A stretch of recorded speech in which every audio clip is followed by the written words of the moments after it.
Hello everyone, welcome back. In this video, I'll show you how to enable virtualization for LDPlayer. Full Guide 2026, so you can boost emulator performance and run games much smoother on your PC. First, check if virtualization is already enabled. Right-click the taskbar and open Task Manager. Go to the Performance tab and click CPU. Look for the virtualization status on the right side. If it says Enabled, you're good to go. If it says Disabled, follow the next steps. Now restart your computer and enter BIOS settings. While your PC is starting, press the BIOS key, usually delete F2 or F10, depending on your motherboard.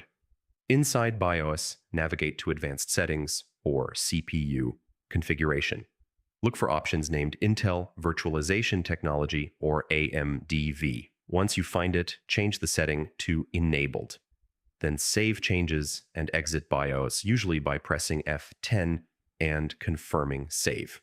After your PC restarts, open Task Manager again and check the CPU section to confirm virtualization now shows enabled. Next, open LDPlayer and go to Settings. In the Performance tab, increase CPU cores and RAM allocation to take advantage of virtualization for better speed and stability. Finally, restart LDPlayer to apply all changes. And that's it.